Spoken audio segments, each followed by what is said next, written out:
Cannot place में show होता है, लेकिन नोएडा की आदत धीरे धीरे सबको पड़ जाएगी।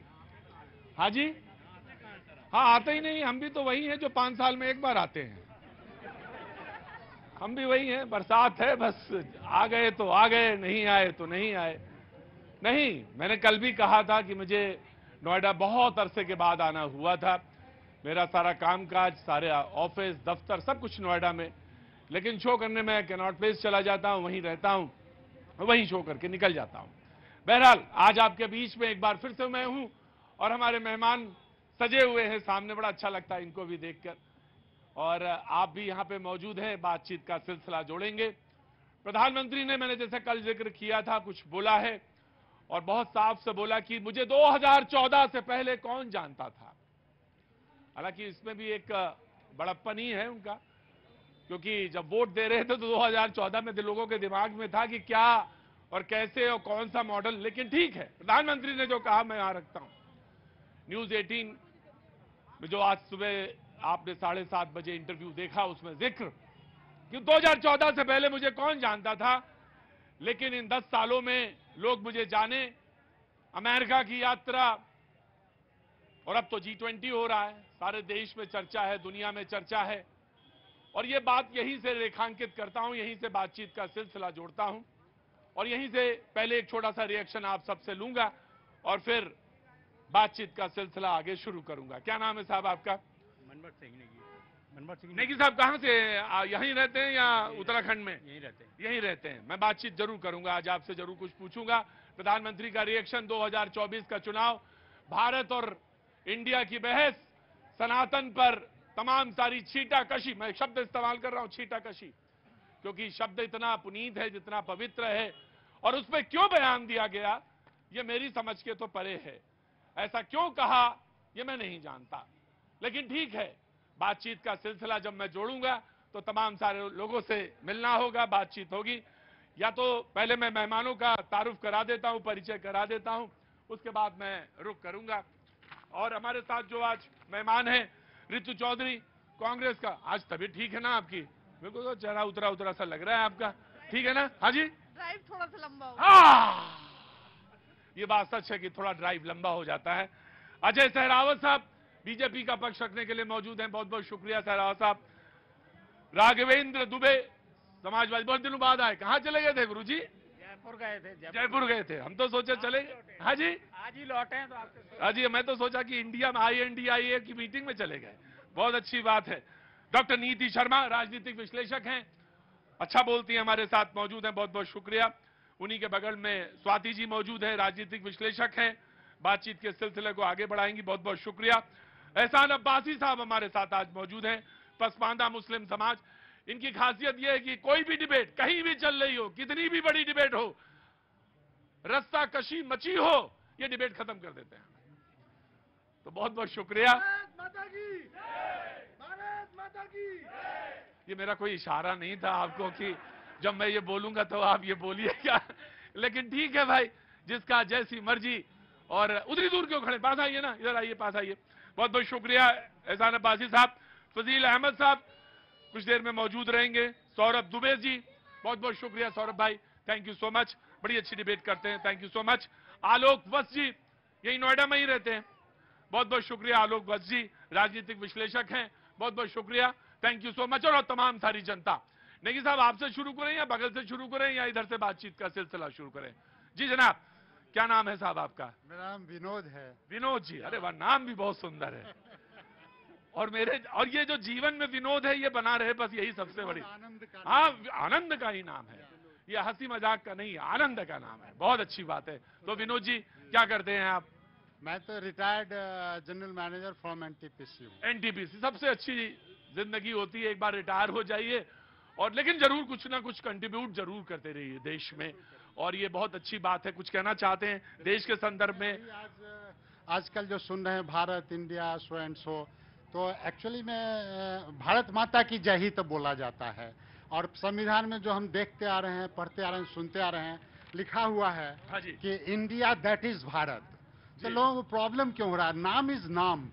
नाम तो भाई इंग्लिश के अल्फाबेट में लिखो या हिंदी में लिखो, विनोद को कोई हिंदी में अलग और इंग्लिश में अलग तो नहीं लिख सकता। जी बिल्कुल बिल्कुल बिल्कुल, मैंने परिचय करा दिया है, बातचीत का सिलसिले को बस आगे बढ़ाना है। बाबूजी कुछ बोलना है आपको? मुझे लगता है जल्दी में हैं आज आप, जल्दी में तो नहीं है, तो चाय वाय पीजिए, फिर इसके बाद ही जाइएगा। आपसे बात करके जाएंगे मुझसे। 100% आपके फैन है, 100% आप हमारे फैन हैं। अरे मुझे कौन 24 में चुनाव लड़ना है? मोदी जी के फैन है, हाँ जी, 90% मोदी जी बोले 90% मोदी जी के फैन है और 100% आपके। बैठ जाओ, जो खड़े लोग चुनाव में नहीं है, बैठ जाओ भाई। अच्छा जी, बहुत अच्छी बात है। नाम जानना चाहता हूं आपका? यशपाल सानी। सानी साहब, यकीन मानिए 100 में अगर 1000 नंबर होते तो मैं आपका फैन हूं। मैं अक्सर जनता से कहता हूं कि जितना आप मुझसे प्यार करते हैं उससे कहीं ज्यादा मैं आपसे प्यार करता हूं। कभी आजमाने का मौका लगे तो आजमाइएगा नहीं। प्यार कभी आजमाया नहीं जाता है, वो बस दिलों में ही रहना चाहिए, क्योंकि जब आजमाने के नौबत आती है तो सब छोटे पड़ जाते हैं, इसलिए आजमाने की जरूरत नहीं है। एक बात कहना चाहता हूँ, हाँ जी कहिए साहब। मतलब पब्लिक से, जनता से कहना चाहता हूँ, हाँ जी बोलिए। आप जो ये गठबंधन है जो इंडिया का जो है INDIA का, मतलब इसको आप सोच समझ के इसको वोट देना, क्योंकि 28 पार्टीज हैं, 28 पार्टीज हैं। इसको ये देश को अगर इनको चांस मिल गया ना तो देश को बेच के खा जाएंगे। मैं एक बात कहता हूं, ये तो इन्होंने कही, मैं एक बात कहता हूं, ये आपकी मर्जी है, आप किसी को भी वोट दे सकते हैं, लेकिन आप किसी को भी वोट दें तो सोच समझ के वोट दें। 24 के बिल्कुल मुहाने पे खड़ा हूं मैं, और मैं देख रहा हूं कुछ यंगस्टर्स भी मौजूद हैं और मैं उनसे जरूर बात करूंगा, आज जरूर बात करूंगा। एक नवयुवक हाथ उठाता है, क्या नाम बाबू? दिनेश कुमार। दिनेश कुमार, कहां के रहने वाले? यूपी के? हरदोई के सर। जैसे तुम्हारी तेजी थी मैं समझ गया यूपी के हो तुम। हरदोई, सीतापुर, शाहजहांपुर, बरेली, मैगलगंज का गुलाब जामुन कहाँ है? लाए नहीं तुम? अच्छा चलो, कब कितने दिन हुए हरदोई गए हुए? 1 महीना हो गया सर। अच्छा, क्या काम करते हो बाबू? सर हम पड़ोस में दुकान पे जॉब करते हैं सर। जॉब करते हो, तो बोलो क्या बोल रहा था? सर वोट चाहे किसी को दो, जितनी इंडिया इकट्ठा हुआ है सर, किसी को वोट दो, लेकिन वो वोट को ट्रांसफर कैसे प्रत्याशी कराना है? 17 में नहीं हुआ सर, 19 में वोट ट्रांसफर नहीं हो पाया और 22 में भी नहीं हो पाया यूपी में। हाँ। तो जब वोट ट्रांसफर नहीं होगा तो इंडिया जीतेगा कैसे? बहुत मुश्किल है सर। बहुत मुश्किल है। जीत ही नहीं पाएगा सर जब तक। अच्छा, काम क्या करते हो तुम? तो दुकान में काम करते हो, 24 घंटा में लगता है राजनीति में दिमाग लग रहा है तुम्हारा। अरे गजब जो बात कहे चुनाव पे, और वो भी कहे वोट ट्रांसफर कैसे होगा। यकीनन वो बहुत सोचता है, टैक्टिकल वोटिंग, और ये टैक्टिकल वर्ड यूज कर रहा है, मतलब कोई साधारण आदमी नहीं। और मैं इसीलिए कहता हूं कि हिंदुस्तान की जो ये समझ है, जो सोच है, इस पे कभी मत जाइएगा, इस पे संदेह मत कर लीजिएगा कभी भी कि भाई मैं तो IIT का पढ़ा हूं, आप कहां के पढ़े हैं? भाई साहब कहां के पढ़े हैं आप? यूपी के। अरे यूपी के तो पढ़े हैं, कहां, कौन से स्कूल में, कौन से कॉलेज में? मेरा स्कूल है सुभद्रा कुमार इंटर कॉलेज। हाँ, तो ये मत को सोच लीजिएगा कि आप कहीं ऑक्सफोर्ड से हैं, स्टैनफोर्ड से हैं, तो आपके पास समझ ज्यादा होगी। हिंदुस्तान का एक छोटा सा भी नवयुवक आपको समझा सकता है कि वोट ट्रांसफर हो रहे हैं या नहीं हो रहे हैं। भाई साहब नमस्ते। इंडियन ऑयल जी। अब ये नहीं कोई मेरे पास कोई जिन्नात नहीं रहते कंधे पे जो मैं समझ जाऊं कि इंडियन ऑयल है क्या। वो बैग इंडियन ऑयल का था, मैं समझ गया इंडियन ऑयल के होंगे। जी साहब, क्या नाम है साहब आपका? रामकिशन जी। पहले तो मैं बहुत बहुत स्वागत करता हूं आपका।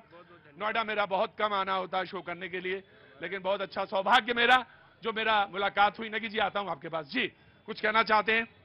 बस देश में जो चल रहा है वो सही नहीं चल रहा, जो होना चाहिए वो करना चाहिए लोगों को। देश में जो चल रहा है वो सही नहीं चल रहा, और जो करना चाहिए इन्हें वो नहीं कर रहे।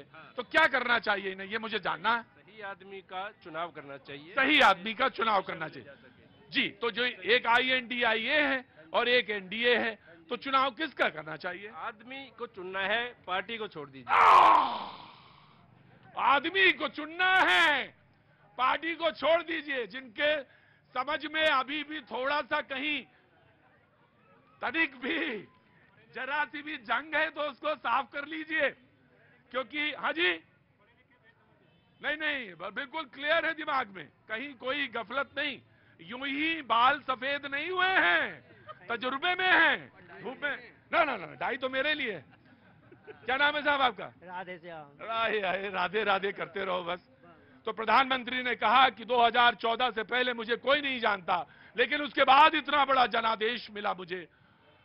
अमेरिका की यात्रा, अमेरिका में जो देखा, और उसके बाद जो तमाम सारी चीजें आत्मनिर्भर बनने की तरफ जो कदम है, उसी पे ये प्रतिक्रिया। और उन्होंने कहा कि मुझे लगता है कि 2023 के बाद जब 24 में चुनाव होंगे तो एक बार फिर हम मौजूद होंगे, या चुनेगी, सही तरह से चुनेगी जनता। मैं पहले बीजेपी का एक रिएक्शन एंड देन कांग्रेस की तरफ। जी देखिए, मुझे तो भारतीय होने पर गर्व है और मैं जोर से कहता हूं भारत माता की। अब इन्हें इंडिया शब्द से परेशानी है कि भारत शब्द से परेशानी है। बहुत सारी बातें आई कि संविधान में ऐसा है, संविधान से छेड़खानी कर देंगे, ये कर दिया है। ऐसा वो लोग कह रहे हैं जिन्होंने आर्टिकल 370 और आर्टिकल 35 से अनकॉन्स्टिट्यूशनली इंट्रोड्यूस किया था। उसके लिए पार्लियामेंट भी नहीं बुलाई गई थी। ये बात तो खुद सुप्रीम कोर्ट के जज ने भी अभी कही है। आप बताइए, ये अनकॉन्स्टिट्यूशनली करते हैं कि हम करते हैं? हम बिल बनाते हैं, लेकिन हमारी बात को ऐसा कहा जाता है। तो मुझे लगता है, एक कहावत है ना कि छाछ तो बोल ले, लेकिन छालनी भी क्या बोल ले, जिसमें 70 छेक, जिसमें खुद 70 कमियां हो, वो दूसरों में कमियां क्या निकालेंगे? जिसमें खुद कमियां हो वो दूसरे की कमियां कैसे निकालेंगे? कांग्रेस। देखिए, भारत से इन्हें दिक्कत क्या है, मुझे ये बात आज तक समझ में नहीं आई। नहीं, भारत से नहीं दिक्कत है। ये कह रहे हैं कि इंडिया और भारत सही है। भारत और इंडिया एक ही है। आपके इस पे भी लिखा हुआ है, इंडिया, न्यूज 18 इंडिया लिखा हुआ है। हाँ जी। तो इसका मतलब ये तो नहीं है कि आपने पाकिस्तान लिखा हुआ है, या अफगानिस्तान लिखा हुआ लाहौल है। वेला कुवत जी। ये क्या लिखा हुआ है? हाँ। ये भारत का ही नाम लिखा हुआ है। हाँ। इनको इस भारत से दिक्कत क्या है? जी, दिक्कत क्या है आपको? कोई दिक्कत नहीं है। जब आप बोलते हैं तो भारत माता की जय बोलते हैं। इंडिया माता की जय कभी सुना है? लेकिन सही सही बताइए, ये तो एकदम ऐसी बहुत चलती हुई रेलगाड़ी वाली बात हुई, लेकिन सही बात बताइए। एकदम सही बता रहे हैं। माता को माता ही रहने दीजिए, यही कहना है। और ये जो कॉलोनियल लिगेसी सब है, जो अंग्रेजों के समय के हमारे ऊपर थोपे गए हैं, अब भारत जाग चुका है, सनातन जाग चुका है। इन सब की विदाई तय है। अगर इस देश में रहना है तो वंदे मातरम कहना होगा, भारत माता की जय कहना होगा।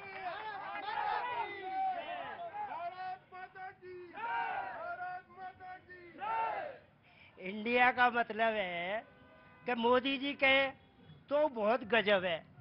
हाँ। और ये और अनऑथराइज पार्टी के बीजेपी अनऑथराइज मतलब दूसरी बात थी। विपक्ष शब्द मैं ठीक कर देता हूँ, कोई बात नहीं, मेरा काम यही है। तो दूसरी विपक्षी कहे, टोटल विपक्ष वाले। हाँ। एक आदमी। हाँ। तो उसमें अमृतसर में है, चंडीगढ़ में है। हाँ। इंडिया वालों को लिखा हुआ है, आज भी हैगा वो पत्थर अंग्रेजों का, नॉट इंडिया अलाउड। हाँ। तो मतलब इंडिया सही कि भारत? तो मोदी कहे तो इंडिया सही। हाँ। और ये विपक्ष वाले कहे तो इंडिया, ये अपने स्वार्थ को कहते हैं। तो ये अपने स्वार्थ को कहते हैं। नहीं जी, आ रहा हूं, जाइएगा नहीं जी। साहब कहां से आए? बलिया से। बलिया से। कुछ कहना चाहते? कैसे आना हुआ इधर? नहीं, हम कुछ नहीं कहना चाहते, हम तो यही रहते हैं जी। लेकिन इंडिया और भारत की जो बातें हो रही है ना, ये चाइना वाली मेथड हो गई कि आपने किसी का पर्टिकुलर नाम चुरा लिया। मतलब आपका नाम था और एक चुरा के हमने एक पार्टी बना ली। हाँ। उस तरह की बातें हो रही है।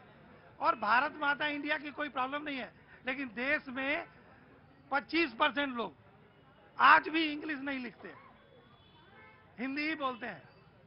हाँ हाँ। तो फिर भारत और इंडिया में 25 नहीं, ज्यादा, बल्कि ज्यादा। ऑफ कोर्स मैं आया 1 by 1 जी।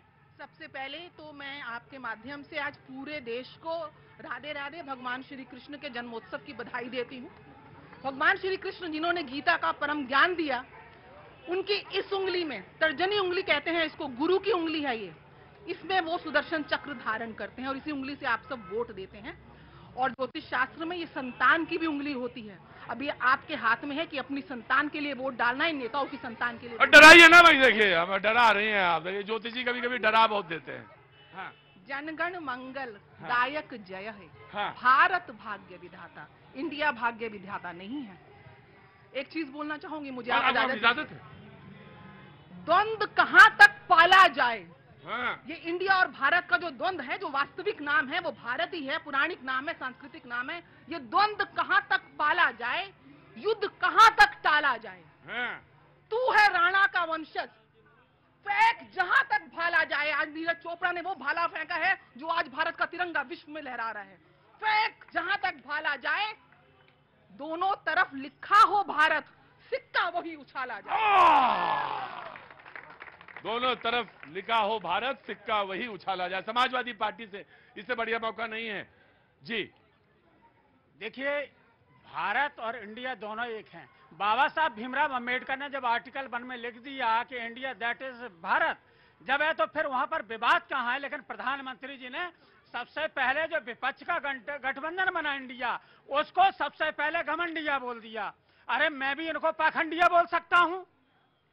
जो ये घमंडिया असली यही है, जो ये पाखंडिया है, इनकी जो घमंड की हंडिया है उसको इंडिया ही फोड़ेगा। और ये कह रहे हैं कि इंडिया का नाम चीरहरण कौन कर रहा है। अभी आपके ही अगर माने चैनल का नाम परिवर्तित कर दिया जाए तो उन्हें खबर 18 है भारत। अरे ये कोई बात रह गई।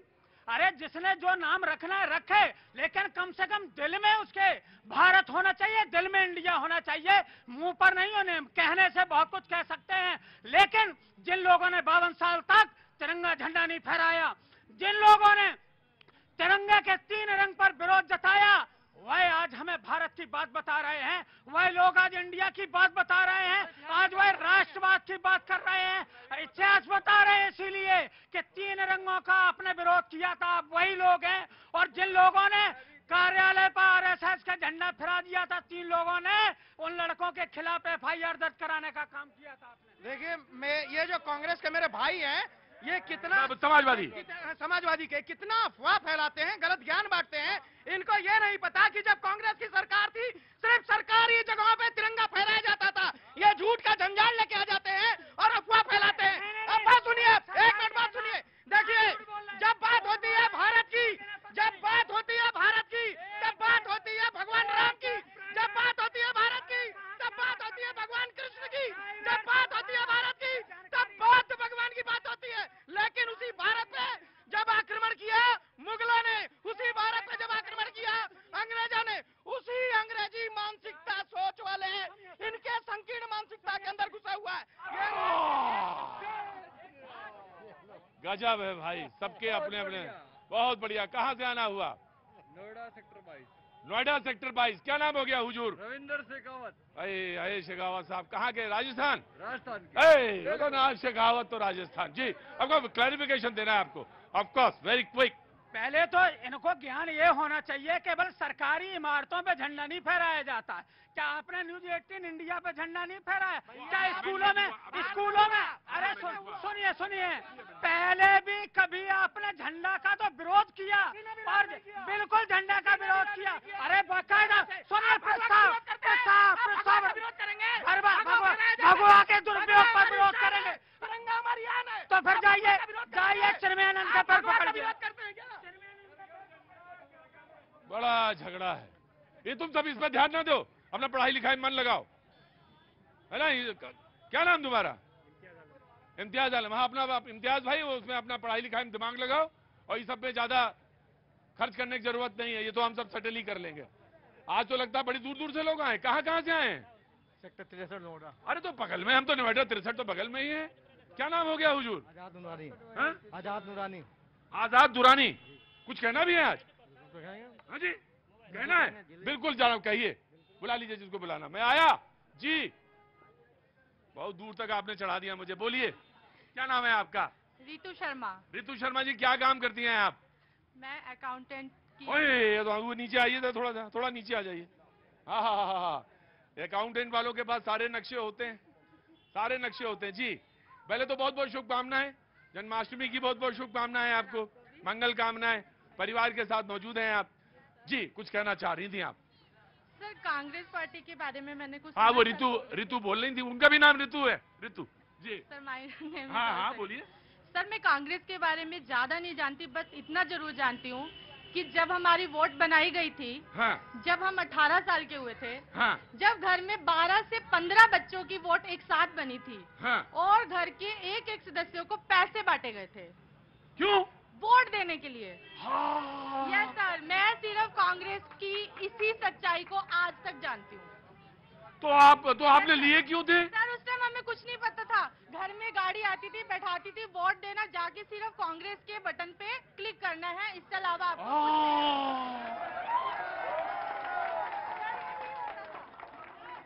लेकिन आप पढ़ी लिखी हैं, एक किसी फॉर्म में अकाउंटेंट हैं, एंड यू नो बेटर सारी चीजें, कानून, देश, स्थिति, परिस्थिति, समय, काल आप अच्छी तरह से जानती हैं, उसके बाद आप ये बयान दे रही हैं। सर उस टाइम हम 18 के थे, इतनी ज्यादा एज नहीं होती है, इतना हमें नॉलेज नहीं होती है, बस इतना पता था कोल्ड ड्रिंक की बोतल, समोसे, सब कुछ मिला था सिर्फ कांग्रेस को वोट देने के लिए। रहने वाली कहाँ की हैं आप? अंबाला, हरियाणा। अंबाला, हरियाणा। जी जनाब अली, कुछ आपको भी कहना है? हाँ जी हुजूर है दुरानी साहब। हम लोग पसमानदा मुस्लिम समाज से हैं। पसमानदा मुस्लिम समाज से हैं जी। और हम लोग पसमानदा मुस्लिम समाज जो है मोदी जी को पूरा सपोर्ट करते हैं, और इस बार जो है 2024 को पसमानदा मुस्लिम समाज सवारे वोट देंगे और मोदी जी को विजय बनाएंगे। यही चल के, इतनी दूर से चल के कहने आए थे आप? नहीं, आपका अधिकार है, आप कह सकते हैं, बिल्कुल कह सकते हैं। बाजी मुझे भी इशारा कर रहे हैं कि वक्त हो चुका है ब्रेक का। आप तो सिर्फ मूंगफली खाइए गुरुजी, इसी में आनंद है मूंगफली में जी। तो क्यों तय किया पसमानदा समाज में? इधर आइए हुजूर अली, ऐसे इधर नहीं, ऐसे नहीं, इधर आ जाइए कूद के। अभी इतनी उम्र थोड़ी ना हुई कि घुटनों में दर्द हो जाए आपके। हाँ जी, क्यों तय किया? इसलिए तय किया कि इन्होंने जो है नारा लगाया सबका साथ सबका विकास, वो कर रहे हैं। जो भी विकास करे किसी जाति बात पर नहीं कर रहे हैं। आप गाँव में देखिए, हर जगह देखिए, हाँ जी, किसी के साथ भेदभाव नहीं है, जो भी कर रहे हैं एकदम शान से कर रहे हैं, हिम्मत से कर रहे हैं। और मैं वादा करता हूँ हमारे मुसलमान, इससे ज्यादा स्टॉपिस आप में भी कमी है, हमारे अंदर भी कमी है। हाँ, मेरे अंदर तो बहुत कमी है कि हम माइक ढंग से लगा ही नहीं पा रहे हैं आजकल। हमारे अंदर तो बहुत कमी है जी। जो गया है उसकी बात कर रहा हूँ, आपकी बात क्यों करूँ? हाँ, मैं समझ गया। क्या हो गया है? जो पिछले जो कमी किया, हाँ, इन्होंने पूरा करके दिखा दी मोदी जी ने। जी हाँ। क्या मुसलमान को घर नहीं दिया? क्या चूल्हा नहीं दिया? क्या लेटरिन नहीं दिया? क्या हमें नहीं मिला? मस्जिद नहीं मिला? कब्रिस्तान नहीं मिला? क्या नहीं मिला? क्या कब्रिस्तान नहीं मिला? मस्जिद नहीं मिली? क्या नहीं मिला? हाँ जी, बताइए क्या कमी है हमारे साथ? अरे बोलने इन्हीं के लिए तो आए हैं। हुजूर अली आप भी इधर आ जाओ।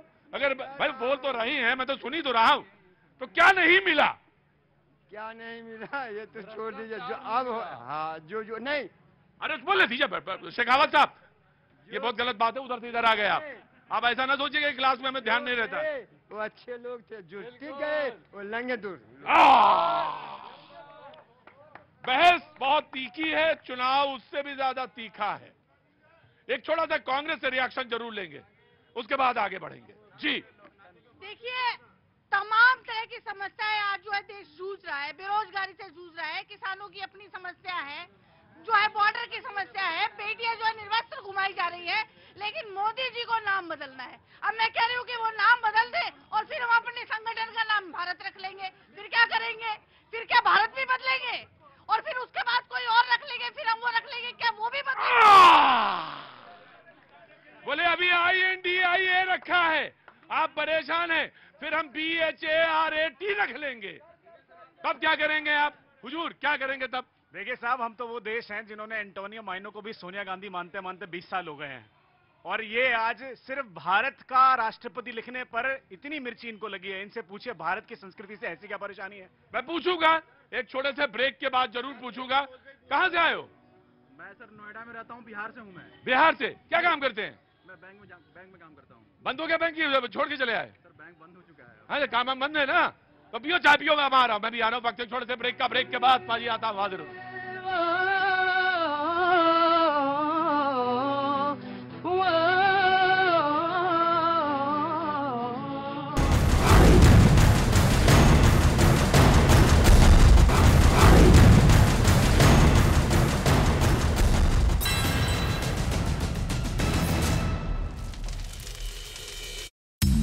लेकिन उस बच्चे ने अपने परिवार को इस बारे में नहीं बताया। लेकिन जैसे ही बच्चे की तबीयत बिगड़ने लगी, तब जाकर बच्चे ने अपने पिता को इसकी जानकारी दी, जिसके बाद उसके पिता ने दिल्ली और गाजियाबाद के कुछ अस्पतालों में उसका इलाज करवाया। लेकिन बच्चे की तबीयत ज्यादा बिगड़ने की वजह से उसकी मौत हो गई। उसका 1.5 महीने पहले कुत्ते ने काट खाया था। डॉक्टर के मुताबिक उस बच्चे को रेबीज हो गया था और पूरे शरीर में इन्फेक्शन फैल गया था। जिसकी वजह से बच्चे की मौत हो गई। न्यूज एजेंसी रॉयटर्स ने दावा किया कि एसडीएफ और अरब लड़ाकों के बीच छिड़ी जंग की वजह से सीरिया में अमेरिका को अपनी पकड़ कमजोर होने का डर सताने लगा, क्योंकि सीरिया में अमेरिका की पकड़ कमजोर हुई तो इसका सीधा फायदा रूस के समर्थन वाली सीरिया की सरकार को होगा। लेकिन अमेरिका की परेशानी तब बढ़ गई जब उसके समर्थन वाले विद्रोही गुट एसडीएफ में शामिल अरब लड़ाकों के संगठन देर अज़-ज़ोर मिलिट्री काउंसिल ने विद्रोह कर दिया। यानी अमेरिका के समर्थन वाले विद्रोही गुट एसडीएफ में शामिल संगठन आपस में ही लड़ने लगे, जिससे सीरिया में अमेरिका की पकड़ कमजोर होने का खतरा मंडराने लगा, क्योंकि अमेरिका सीरिया की बशर अल असद की सरकार को उखाड़ फेंकना चाहता है ताकि बशर अल असद का साथ देने वाले पुतिन कमजोर पड़ जाएं। जबकि रूस ने सीरिया की सरकार को बचाने के लिए कई साल से जोर लगा रखा है। यहाँ तक कि सीरिया में उसने अपनी सेना तक तैनात कर दी, क्योंकि बशर अल असद सरकार का तख्तापलट रूस के लिए एक और दोस्त खोने जैसा होगा। लेकिन दावा है कि इस विद्रोह की वजह से सीरिया में अमेरिका को बड़ा झटका लगा, क्योंकि पश्चिम एशिया जैसी जगह पर रूस का ताकतवर होना उसके लिए खतरे की घंटी है, जो वो किसी भी सूरत में होने नहीं देना चाहेगा। उधर सीरिया की सरकार से जंग लड़ रहे विद्रोही संगठन एसडीएफ के खिलाफ कई छोटे विद्रोही गुटों ने भी मोर्चा खोल दिया, जो अरब लड़ाकों के साथ मिलकर एसडीएफ पर सीरिया के अलग अलग इलाकों में ताबड़तोड़ हमले करने में जुट गए। और उन्होंने सीरिया के अलेप्पो, देर अज़-ज़ोर और इदलिब के कई इलाकों से एसडीएफ लड़ाकों को खदेड़ने का दावा किया। मतलब अमेरिका के समर्थन वाले विद्रोही गुट एसडीएफ को न सिर्फ देर अज़-ज़ोर मिलिट्री काउंसिल से निपटना पड़ रहा है, बल्कि कई दूसरे गुटों से भी उसे चुनौती मिल रही है। सीरिया के अलेप्पो प्रांत के मिनबित से आए एक वीडियो में तुर्की के समर्थन वाले एक आतंकी गुट के लड़ाके एसडीएफ लड़ाकों पर हमला करते दिखे। उनके इस हमले में एसडीएफ के कुछ लड़ाके घायल भी हो गए, जिन्हें उनके साथी उठाकर ले जाते नजर आए। इसी तरह सीरिया के अल हस्का प्रांत में एसडीएफ लड़ाकों को निशाना बनाया गया। हालांकि एसडीएफ ने इस इलाके में तुर्की के समर्थन वाले गुट के 5 लड़ाकों को मार गिराने का दावा किया। G20 सम्मेलन को देखते हुए दिल्ली को सजाया सवारा जा रहा है। इस बीच राजघाट के पास गांधी वाटिका में महात्मा गांधी की मूर्तियां लगाई गई। सबसे बड़ी प्रतिमा में गांधी जी चरखा चलाते हुए दिखाई दे रहे हैं। 4 सितंबर को इन मूर्तियों का राष्ट्रपति द्रौपदी मुर्मू ने उद्घाटन किया था। G20 सम्मेलन जो कि भारत की अध्यक्षता में नई दिल्ली में हो रहा है, उससे महज कुछ दिन पहले गांधी वाटिका का उद्घाटन किया है राष्ट्रपति द्रौपदी मुर्मू ने। और इस वक्त हम लोग एक ऐसी प्रतिमा के सामने हैं जिसमें महात्मा गांधी आपको कुर्सी पर बैठे हुए दिख रहे होंगे। आप देख सकते हैं ये वाटिका में महात्मा गांधी बैठे हुए दिख रहे हैं, लेकिन इस वाटिका की सबसे बड़ी और खूबसूरत तस्वीर जो है वो गांधी जी का ट्रेडमार्क की तस्वीर जो होती है आमतौर पे, जिसमें महात्मा गांधी आपको चरखा चलाते हुए दिख रहे हैं। देख सकते हैं गांधी जी और चरखे का जो रिश्ता है वो बताने की जरूरत नहीं है, लेकिन यहाँ महात्मा गांधी को आप देख सकते हैं 12 फीट ऊंची ये प्रतिमा है और यहाँ चरखा भी आपको दिख रहा है।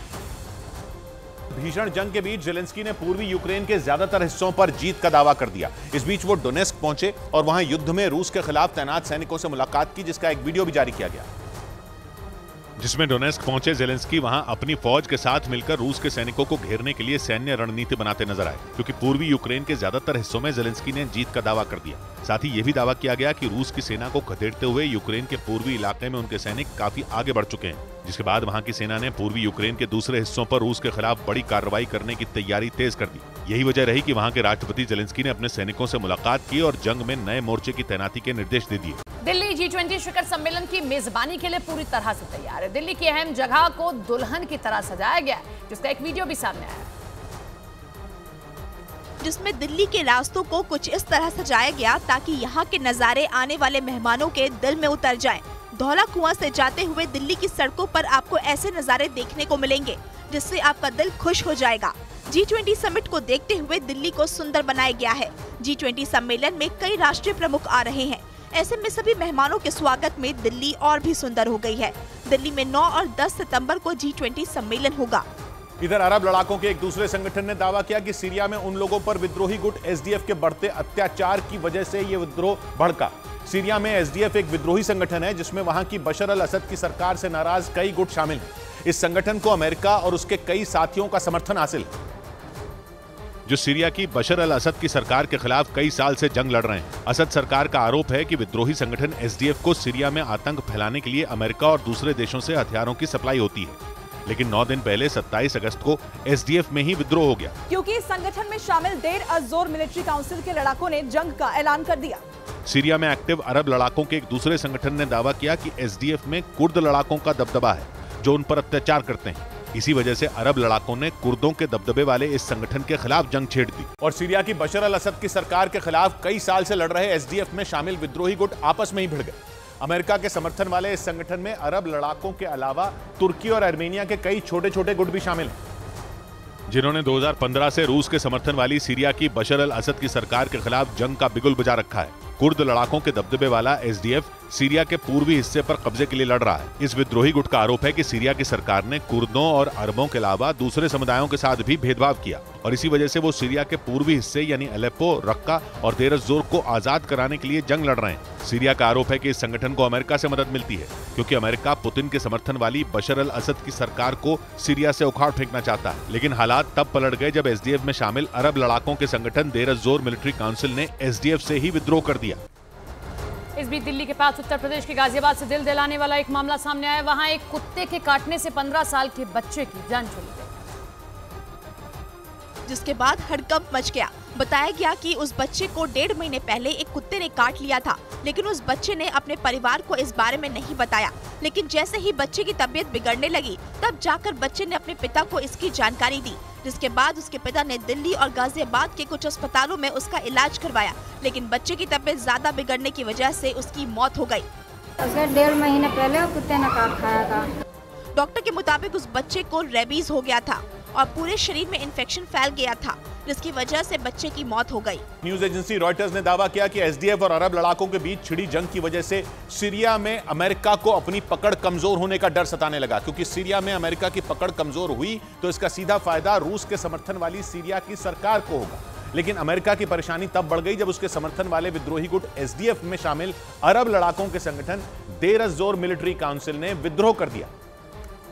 यानी अमेरिका के समर्थन वाले विद्रोही गुट एसडीएफ में शामिल संगठन आपस में ही लड़ने लगे, जिससे सीरिया में अमेरिका की पकड़ कमजोर होने का खतरा मंडराने लगा, क्योंकि अमेरिका सीरिया की बशर अल असद की सरकार को उखाड़ फेंकना चाहता है ताकि बशर अल असद का साथ देने वाले पुतिन कमजोर पड़ जाएं। जबकि रूस ने सीरिया की सरकार को बचाने के लिए कई साल से जोर लगा रखा है। यहाँ तक कि सीरिया में उसने अपनी सेना G20 से पहले moneycontrol.com पर प्रधानमंत्री मोदी का सबसे बड़ा इंटरव्यू। बोले करीब 10 साल में मोदी को अच्छी तरह से जान गए हैं लोग। साल 2024 में भी देश के सही चुनाव करने पर कोई संदेह नहीं। संसदीय कार्य मंत्री प्रहलाद जोशी ने सोनिया गांधी के पीएम को लिखे खत का दिया जवाब। सोनिया पर संसद के कामकाज का राजनीतिकरण का लगाया आरोप। कहा राजनीति के लिए ना करें संसद का इस्तेमाल।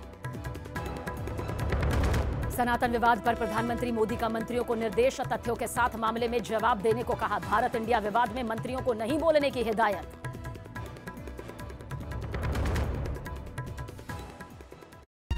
क्योंकि बशर अल असद सरकार का तख्ता पलट रूस के लिए एक और दोस्त खोने जैसा होगा। लेकिन दावा है कि इस विद्रोह की वजह से सीरिया में अमेरिका को बड़ा झटका लगा, क्योंकि पश्चिम एशिया जैसी जगह पर रूस का ताकतवर होना उसके लिए खतरे की घंटी है जो वो किसी भी सूरत में होने नहीं देना चाहेगा। उधर सीरिया की सरकार से जंग लड़ रहे विद्रोही संगठन एसडीएफ के खिलाफ कई छोटे विद्रोही गुटों ने भी मोर्चा खोल दिया, जो अरब लड़ाकों के साथ मिलकर एसडीएफ पर सीरिया के अलग अलग इलाकों में ताबड़तोड़ हमले करने में जुट गए। और उन्होंने सीरिया के अलेप्पो, देर एज-जोर और इदलिब के कई इलाकों से एसडीएफ लड़ाकों को खदेड़ने का दावा किया। मतलब अमेरिका के समर्थन वाले विद्रोही गुट एसडीएफ को न सिर्फ देर एज-जोर मिलिट्री काउंसिल से निपटना पड़ रहा है, बल्कि कई दूसरे गुटों से भी उसे चुनौती मिल रही है। सीरिया के अलेप्पो प्रांत के मिनबित से आए एक वीडियो में तुर्की के समर्थन वाले एक आतंकी गुट के लड़ाके एसडीएफ लड़ाकों पर हमला करते दिखे। उनके इस हमले में एसडीएफ के कुछ लड़ाके घायल भी हो गए, जिन्हें उनके साथी उठाकर ले जाते नजर आए। इसी तरह सीरिया के अल हस्का प्रांत में एसडीएफ लड़ाकों को निशाना बनाया गया। हालांकि एसडीएफ ने इस इलाके में तुर्की के समर्थन वाले गुट के 5 लड़ाकों को मार गिराने का दावा किया। G20 सम्मेलन को देखते हुए दिल्ली को सजाया सवारा जा रहा है। इस बीच राजघाट के पास गांधी वाटिका में महात्मा गांधी की मूर्तियां लगाई गई। सबसे बड़ी प्रतिमा में गांधी जी चरखा चलाते हुए दिखाई दे रहे हैं। 4 सितंबर को इन मूर्तियों का राष्ट्रपति द्रौपदी मुर्मू ने उद्घाटन किया था। G20 सम्मेलन जो कि भारत की अध्यक्षता में नई दिल्ली में हो रहा है, उससे महज कुछ दिन पहले गांधी वाटिका का उद्घाटन किया है राष्ट्रपति द्रौपदी मुर्मू ने। और इस वक्त हम लोग एक ऐसी प्रतिमा के सामने हैं जिसमें महात्मा गांधी आपको कुर्सी पर बैठे हुए दिख रहे होंगे। आप देख सकते हैं ये वाटिका में महात्मा गांधी बैठे हुए दिख रहे हैं, लेकिन इस वाटिका की सबसे बड़ी और खूबसूरत तस्वीर जो है वो गांधी जी का ट्रेडमार्क की तस्वीर जो होते हैं आमतौर पे, जिसमें महात्मा गांधी आपको चरखा चलाते हुए दिख रहे हैं। देख सकते हैं गांधी जी और चरखे का जो रिश्ता है वो बताने की जरूरत नहीं है, लेकिन यहाँ महात्मा गांधी को आप देख सकते हैं 12 फीट ऊंची ये प्रतिमा है और यहाँ चरखा भी आपको दिख रहा है। भीषण जंग के बीच जेलेंस्की ने पूर्वी यूक्रेन के ज्यादातर हिस्सों पर जीत का दावा कर दिया। इस बीच वो डोनेस्क पहुंचे और वहां युद्ध में रूस के खिलाफ तैनात सैनिकों से मुलाकात की, जिसका एक वीडियो भी जारी किया गया, जिसमें डोनेस्क पहुंचे जेलेंस्की वहां अपनी फौज के साथ मिलकर रूस के सैनिकों को घेरने के लिए सैन्य रणनीति बनाते नजर आए, क्योंकि पूर्वी यूक्रेन के ज्यादातर हिस्सों में जेलेंस्की ने जीत का दावा कर दिया। साथ ही यह भी दावा किया गया कि रूस की सेना को खदेड़ते हुए यूक्रेन के पूर्वी इलाके में उनके सैनिक काफी आगे बढ़ चुके हैं, जिसके बाद वहां की सेना ने पूर्वी यूक्रेन के दूसरे हिस्सों पर रूस के खिलाफ बड़ी कार्रवाई करने की तैयारी तेज कर दी। यही वजह रही कि वहां के राष्ट्रपति जेलेंस्की ने अपने सैनिकों से मुलाकात की और जंग में नए मोर्चे की तैनाती के निर्देश दे दिए।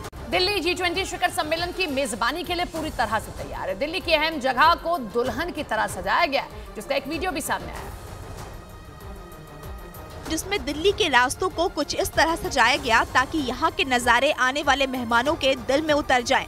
धौला कुआं से जाते हुए दिल्ली की सड़कों पर आपको ऐसे नजारे देखने को मिलेंगे जिससे आपका दिल खुश हो जाएगा। G20 समिट को देखते हुए दिल्ली को सुंदर बनाया गया है। G20 सम्मेलन में कई राष्ट्रीय प्रमुख आ रहे हैं। ऐसे में सभी मेहमानों के स्वागत में दिल्ली और भी सुंदर हो गई है। दिल्ली में 9 और 10 सितंबर को G20 सम्मेलन होगा। इधर अरब लड़ाकों के एक दूसरे संगठन ने दावा किया कि सीरिया में उन लोगों पर विद्रोही गुट SDF के बढ़ते अत्याचार की वजह से ये विद्रोह भड़का। सीरिया में SDF एक विद्रोही संगठन है जिसमें वहां की बशर अल असद की सरकार से नाराज कई गुट शामिल हैं। इस संगठन को अमेरिका और उसके कई साथियों का समर्थन हासिल है, जो सीरिया की बशर अल असद की सरकार के खिलाफ कई साल से जंग लड़ रहे हैं। असद सरकार का आरोप है कि विद्रोही संगठन SDF को सीरिया में आतंक फैलाने के लिए अमेरिका और दूसरे देशों से हथियारों की सप्लाई होती है, लेकिन 9 दिन पहले 27 अगस्त को SDF में ही विद्रोह हो गया, क्योंकि इस संगठन में शामिल देर अज़ोर मिलिट्री काउंसिल के लड़ाकों ने जंग का ऐलान कर दिया। सीरिया में एक्टिव अरब लड़ाकों के एक दूसरे संगठन ने दावा किया कि SDF में कुर्द लड़ाकों का दबदबा है जो उन पर अत्याचार करते हैं। इसी वजह से अरब लड़ाकों ने कुर्दों के दबदबे वाले इस संगठन के खिलाफ जंग छेड़ दी और सीरिया की बशर अल असद की सरकार के खिलाफ कई साल से लड़ रहे SDF में शामिल विद्रोही गुट आपस में ही भिड़ गए। अमेरिका के समर्थन वाले इस संगठन में अरब लड़ाकों के अलावा तुर्की और आर्मेनिया के कई छोटे छोटे गुट भी शामिल हैं, जिन्होंने 2015 से रूस के समर्थन वाली सीरिया की बशर अल असद की सरकार के खिलाफ जंग का बिगुल बजा रखा है। कुर्द लड़ाकों के दबदबे वाला SDF सीरिया के पूर्वी हिस्से पर कब्जे के लिए लड़ रहा है। इस विद्रोही गुट का आरोप है कि सीरिया की सरकार ने कुर्दों और अरबों के अलावा दूसरे समुदायों के साथ भी भेदभाव किया और इसी वजह से वो सीरिया के पूर्वी हिस्से यानी अलेप्पो, रक्का और देर अज़-ज़ोर को आजाद कराने के लिए जंग लड़ रहे हैं। सीरिया का आरोप है कि इस संगठन को अमेरिका से मदद मिलती है, क्योंकि अमेरिका पुतिन के समर्थन वाली बशर अल असद की सरकार को सीरिया से उखाड़ फेंकना चाहता है। लेकिन हालात तब पलट गए जब SDF में शामिल अरब लड़ाकों के संगठन देर अज़-ज़ोर मिलिट्री काउंसिल ने SDF से ही विद्रोह कर दिया। इस बीच दिल्ली के पास उत्तर प्रदेश के गाजियाबाद से दिल दिलाने वाला एक मामला सामने आया। वहां एक कुत्ते के काटने से 15 साल के बच्चे की जान चली गई, जिसके बाद हड़कंप मच गया। बताया गया कि उस बच्चे को 1.5 महीने पहले एक कुत्ते ने काट लिया था, लेकिन उस बच्चे ने अपने परिवार को इस बारे में नहीं बताया। लेकिन जैसे ही बच्चे की तबीयत बिगड़ने लगी, तब जाकर बच्चे ने अपने पिता को इसकी जानकारी दी, जिसके बाद उसके पिता ने दिल्ली और गाजियाबाद के कुछ अस्पतालों में उसका इलाज करवाया, लेकिन बच्चे की तबीयत ज्यादा बिगड़ने की वजह से उसकी मौत हो गई। उसके 1.5 महीने पहले वो कुत्ते ने काट खाया था। डॉक्टर के मुताबिक उस बच्चे को रेबीज हो गया था और पूरे शरीर में इन्फेक्शन फैल गया था, जिसकी वजह से बच्चे की मौत हो गई। न्यूज एजेंसी रॉयटर्स ने दावा किया कि SDF और अरब लड़ाकों के बीच छिड़ी जंग की वजह से सीरिया में अमेरिका को अपनी पकड़ कमजोर होने का डर सताने लगा, क्योंकि सीरिया में अमेरिका की पकड़ कमजोर हुई तो इसका सीधा फायदा रूस के समर्थन वाली सीरिया की सरकार को होगा। लेकिन अमेरिका की परेशानी तब बढ़ गई जब उसके समर्थन वाले विद्रोही गुट SDF में शामिल अरब लड़ाकों के संगठन देर अज़-ज़ोर मिलिट्री काउंसिल ने विद्रोह कर दिया। यानी अमेरिका के समर्थन वाले विद्रोही गुट SDF में शामिल संगठन आपस में ही लड़ने लगे, जिससे सीरिया में अमेरिका की पकड़ कमजोर होने का खतरा मंडराने लगा, क्योंकि अमेरिका सीरिया की बशर अल असद की सरकार को उखाड़ फेंकना चाहता है ताकि बशर अल असद का साथ देने वाले पुतिन कमजोर पड़ जाएं। जबकि रूस ने सीरिया की सरकार को बचाने के लिए कई साल से जोर लगा रखा है। यहाँ तक कि सीरिया में उसने अपनी सेना तक तैनात कर दी, क्योंकि बशर अल असद सरकार का तख्तापलट रूस के लिए एक और दोस्त खोने जैसा होगा। लेकिन दावा है कि इस विद्रोह की वजह से सीरिया में अमेरिका को बड़ा झटका लगा, क्योंकि पश्चिम एशिया जैसी जगह पर रूस का ताकतवर होना उसके लिए खतरे की घंटी है जो वो किसी भी सूरत में होने नहीं देना चाहेगा। उधर सीरिया की सरकार से जंग लड़ रहे विद्रोही संगठन SDF के खिलाफ कई छोटे विद्रोही गुटों ने भी मोर्चा खोल दिया, जो अरब लड़ाकों के साथ मिलकर SDF पर सीरिया के अलग अलग इलाकों में ताबड़तोड़ हमले करने में जुट गए। और उन्होंने सीरिया के अलेप्पो, देर एज़-ज़ोर और इदलिब के कई इलाकों से एसडीएफ लड़ाकों को खदेड़ने का दावा किया। मतलब अमेरिका के समर्थन वाले विद्रोही गुट एसडीएफ को न सिर्फ देर एज़-ज़ोर मिलिट्री काउंसिल से निपटना पड़ रहा है, बल्कि कई दूसरे गुटों से भी उसे चुनौती मिल रही है। सीरिया के अलेप्पो प्रांत के मिनबिज से आए एक वीडियो में तुर्की के समर्थन वाले एक आतंकी गुट के लड़ाके एसडीएफ लड़ाकों पर हमला करते दिखे। उनके इस हमले में एसडीएफ के कुछ लड़ाके घायल भी हो गए, जिन्हें उनके साथी उठाकर ले जाते नजर आए। इसी तरह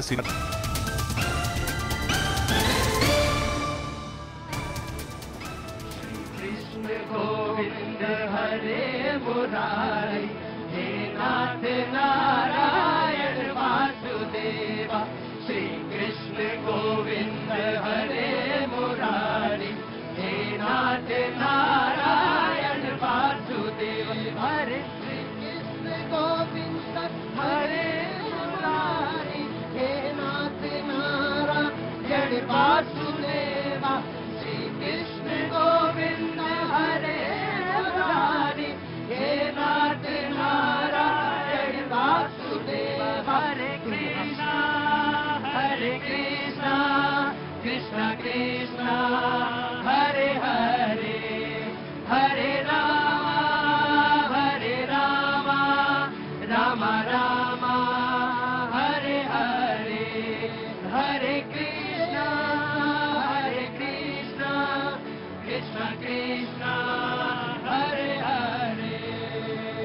श्री कृष्ण गोविंद हरे मुरारी, हे नाथ नारायण वासुदेवा।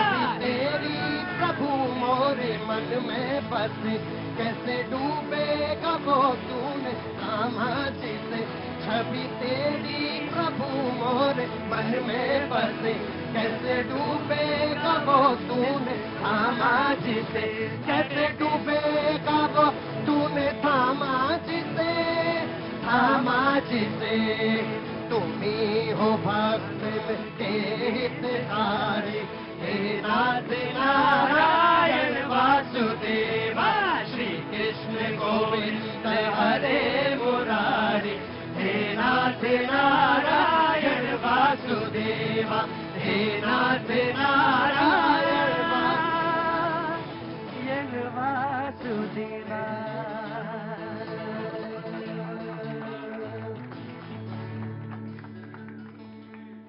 मैंने इसके बाद आ नहीं किया, जरूरत नहीं थी। जो चीज अंदर तक उतर जाए उसके लिए फिर बाहरी आवरण की कोई जरूरत नहीं रहती। यकीनन हम उसी सनातन परंपरा से, मैं जानबूझ के कहता हूं, आज मैं सेंटेंस जानबूझ के इस्तेमाल कर रहा हूं। भजन आपने अपने मन से गाया, ये शब्द मैं अपने मन से इस्तेमाल करता हूं। हम उस सनातन परंपरा से जुड़े लोग हैं जिसने सूरज, चंद्रमा, पृथ्वी, पैर रखने से पहले पृथ्वी की अभ्यर्थना की, प्रार्थना की कि मैं मां भगवती, मैं आपके ऊपर रखने जा रहा हूं। दिन का प्रारंभ जब कर रहे हैं तो हथेली देख के और चरण रख के कर रहे हैं।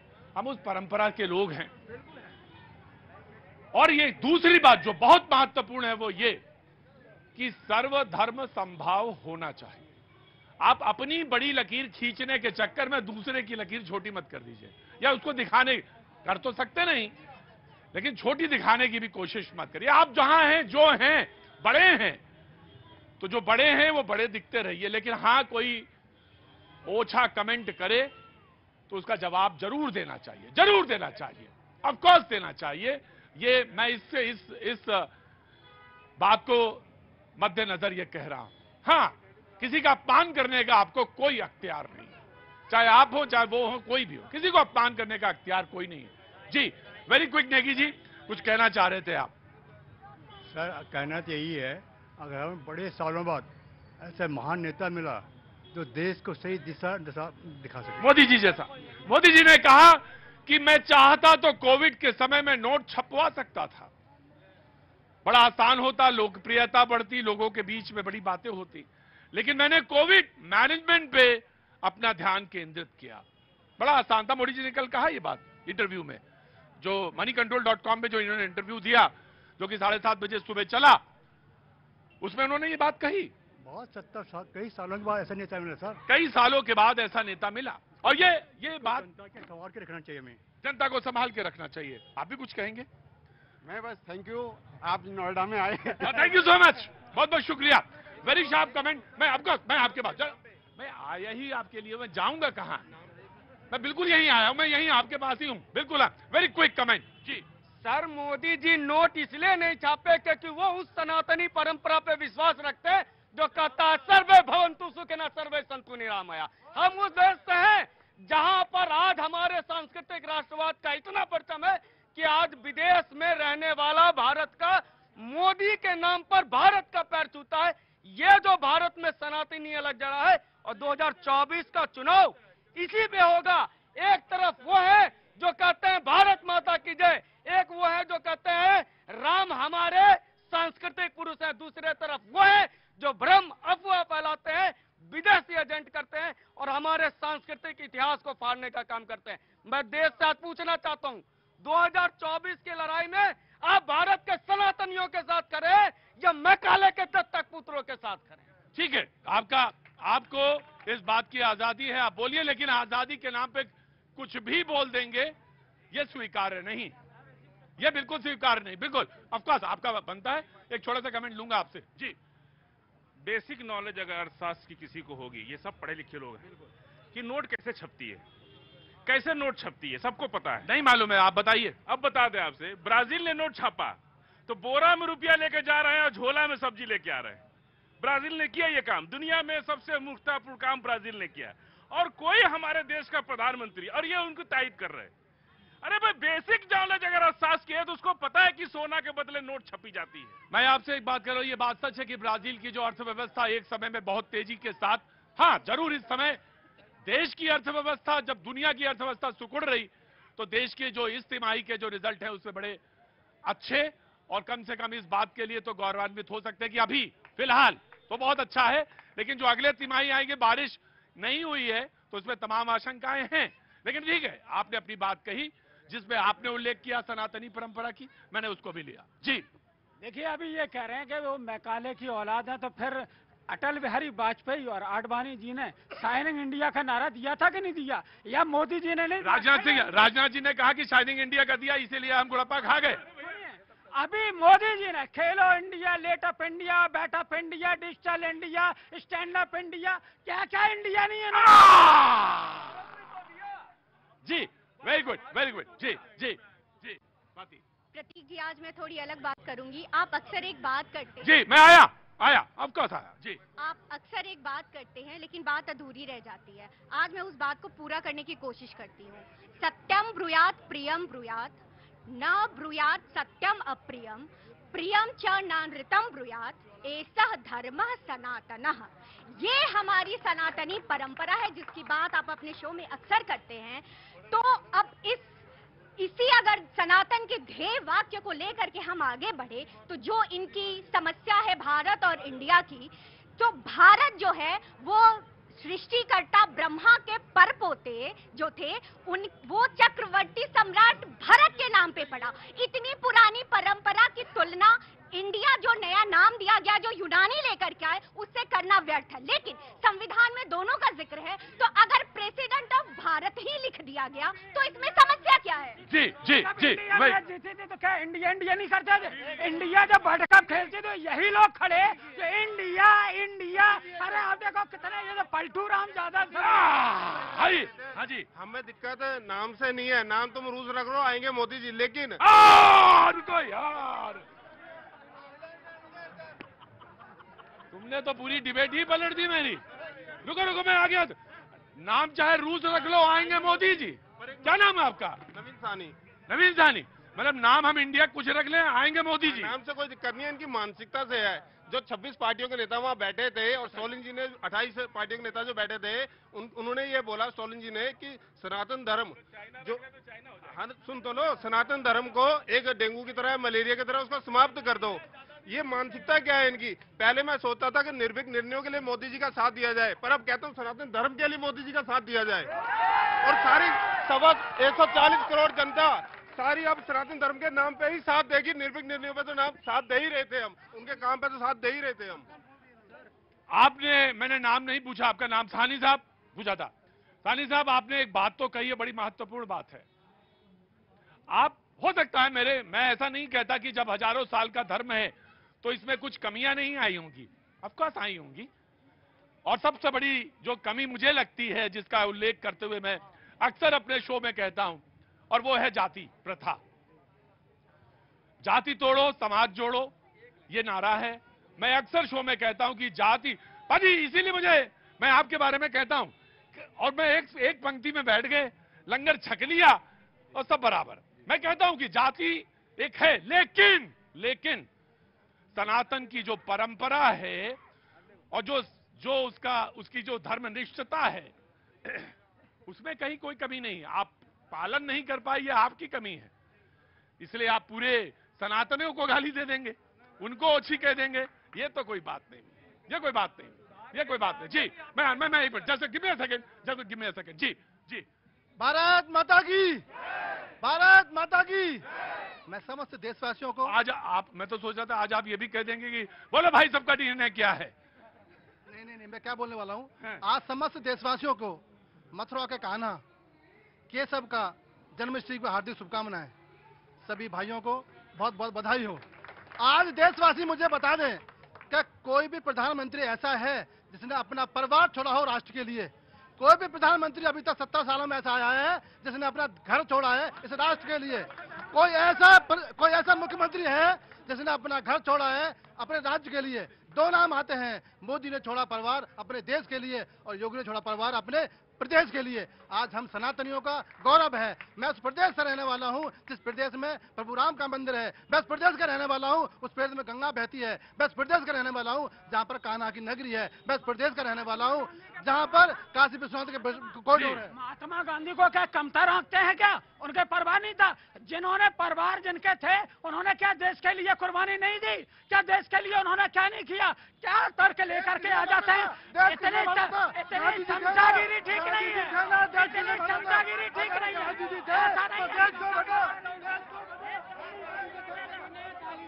रुको यार, वैसे झगड़ा नहीं समझ रहा, तुम और आ गए बीच में। हाँ बोलो। ये बोल रहे हैं कि सनातन को ये गाली दिलवा रहे हैं, इनको क्या करेंगे हमारे लिए? ये सारे सनातन को गाली सुनवाते कांग्रेस वाले, इनका सारे एजेंडे है कि ये भारत माता की नहीं बोलेंगे हम, इनका नाम नहीं जानते हम। खैर कल एबीपी न्यूज में बोल रहे थे कि भारत माता की हम जय नहीं बोलेंगे और भारत माता से बीजेपी का नारा बता रहे हैं। हम स्कूल में सुबह जाते हैं, प्रार्थना के बाद ये बोला जाता है भारत माता की जय, भारत माता की जय। पर ये हमको ये सिखा रहे कांग्रेस सही कि बीजेपी का नारा है भारत माता की जय, हम नहीं बोलेंगे। तो हम कैसे वोट दे देंगे इनको? कैसे वोट दे देंगे बताओ? सबसे पहले हमको यही सिखा रहे कि भारत माता की जय रखा। अच्छा एक काम करो, तुम क्या नाम तुम्हारा? मेरा नाम छोटू राजपूत। अरे राजपूत जी के लिए एक गिलास पानी लाओ, फटाफट लाओ, जल्दी पानी लाओ। लो बाजी आप ही से उम्मीद थी मुझे। लो पहले पानी पियो। ना प्याज कैसे नहीं है, पानी पियो। न्यूज पे देखा था। अरे तुम ज्यादा न्यूज पे ना अपना पढ़ाई लिखाई ध्यान लगाओ, न्यूज पे दिमाग न लगाओ।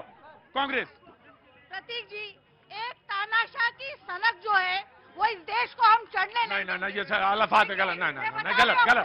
ये वही है जब रात को 8 बजे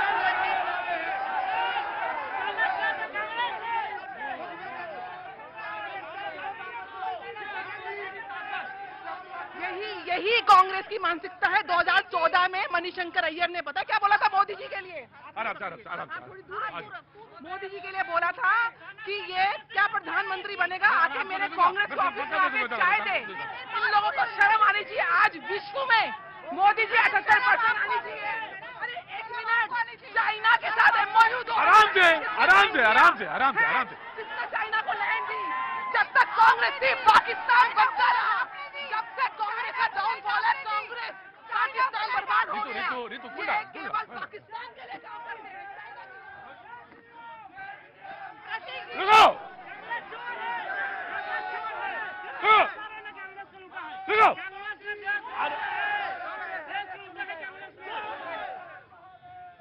हर हर महादेव। आ रहे हैं, रुक जाओ, चुपचाप खड़े रहो। मतलब भैया तो हम नए हैं क्या? रुको, पहले सुनो कांग्रेस क्या कहना चाह रही है, उसके बाद प्लीज थोड़ा धैर्य बनाए रहो। हमें भी डर लगता है नोएडा में आने में, वरना आऊंगा नहीं, मैं दोबारा फिर नोएडा नहीं आऊंगा, बता दिया जी। प्रतीक जी, सबसे पहला प्रश्न तो मेरा ये है, क्या भारत की सांस्कृतिक धरोहर जो है वो इतनी कमजोर है कि उसे एक राजनीतिक पार्टी की आवश्यकता है? क्या इससे पहले क्या अगर कोई राजनीतिक पार्टी किसी पार्टी को कोई विचारधारा आगे लेके चल रही है तो इसमें कोई कमी है क्या? लेकिन विचारधारा लेके चल रही है और उस विचारधारा की आड़ में वोट की राजनीति कर रही है। पहले तो ऋतु मैं आप बेवकूफ बनाने का काम कर रही है। ठीक है ऋतु, मैं आपकी एक बात से मैं बिल्कुल मुझे बहुत आहत हुआ। सनक जैसा शब्द ठीक नहीं है और ये बोला नहीं जाना चाहिए, डिबेट पे, पब्लिक डिबेट पे इस्तेमाल नहीं होना चाहिए, and this is very bad. Prateek ji, रात को 8 बजे बोला जाता है कि सुबह जो है नोटबंदी कर दी गई है, नोट बंद हो गए। जो 8 बजे बोला जाता है कि कल से लॉकडाउन है, हजारों लाखों भाइयों बहनों की जिंदगी बर्बाद हो जाती है। ये तुगलकी फरमान जो है, क्या ये ठीक, अभी कांग्रेस की मेरी अरे रुको बाबूजी, क्या नाम? इनको मोदी फोबिया हो गया है, इससे बाहर निकल ही नहीं पा रहे हैं। हर वक्त में ये जो भी बोला जाए ये सिर्फ मोदी मोदी मोदी, इनको एलर्जी हो गया है और इस एलर्जी से बाहर निकल ही नहीं पा रहे हैं। हर बात का हर स्टेटमेंट इसी तरीके से देते हैं। हम लोग क्या बेवकूफ है? समझ में नहीं आती है, हम लोग को समझ में नहीं। ना बाबू, तुम बेवकूफ कोई नहीं, जो तुमको बेवकूफ समझे वो समझो बहुत बेवकूफ आदमी। जी, कांग्रेस की मेरी बहन ने तानाशाह जैसा बड़ा शब्द इस्तेमाल किया। ये वो पार्टी है जिसने देश में इमरजेंसी लगाई थी और देश के पत्रकारों, सेलिब्रिटियों और नेताओं को जेल में ठूस दिया था। ये वो पार्टी बात कर रही है जिसने देश में इमरजेंसी लगाई। सुन लीजिए, मेरी बात सुन लीजिए। कांग्रेस वो पार्टी है जिसके पहले प्रधानमंत्री बिना चुनाव के लड़े थे, बिना चुनाव के प्रधानमंत्री बने थे। पहले तो पीएम पद चुराया, उसके बाद महात्मा गांधी के नाम से गांधी का नाम चुरा लिया और उसके बाद अब गठबंधन बनाया, उसमें भी इंडिया का नाम चुरा लिया। तो ये तो वो चोर पार्टी है जिसके ऊपर आज भी केस चल रहे हैं। आज भी नेशनल हेराल्ड केस में सोनिया गांधी और राहुल गांधी बेल पर बाहर हैं। ये वो चोर पार्टी है। ये क्या देश को ज्ञान देंगे, बताइए मुझे। बीजेपी का काम हमेशा रहा है विखंडित करना। अभी इंडिया, अच्छा ये बताओ, स्वामी प्रसाद मौर्य जी ठीक है ना? बढ़िया बढ़िया, बहुत बढ़िया, बहुत बढ़िया। देखिए, चलिए आपको सनातन धर्म पे ही बात कर लेते हैं। नहीं, हमें सनातन धर्म पे बात नहीं करनी। देखिए, इन्होंने इंडिया को विकसित करने का कहा, I.N. करते रहे, क्योंकि इनको काम है ना अंग्रेजों वाली शैली की बांटो और राज्य करो। अरे I.N. सुनिए, N. करते रहोगे और यही जनता आप पर फुल स्टॉप लगा देगी। बात समझिए, इंडिया शब्द से परेशानी नहीं है, इंडिया शब्द के पीछे छुपने वाली पार्टियां। क्या कश्मीर की पार्टियां अलगाववाद की बात नहीं करती थी? कश्मीर की पार्टियां देश विरोधी बात नहीं, आपका गठबंधन में शामिल है, वही पार्टियां इनके गठबंधन में शामिल है। इंडिया के पीछे अकाउंटेंट, तनख्वाह अभी से लेनी है मुझे। सर ये बोल रही है 8 बजे नोटबंदी हुई रात को, सुबह हमें पता चल रहा है। जान तो नहीं ले ली थी मोदी जी ने हमारी? जान तो नहीं ले ली थी? तुम मर तो नहीं गए थे? हमें कोई दिक्कत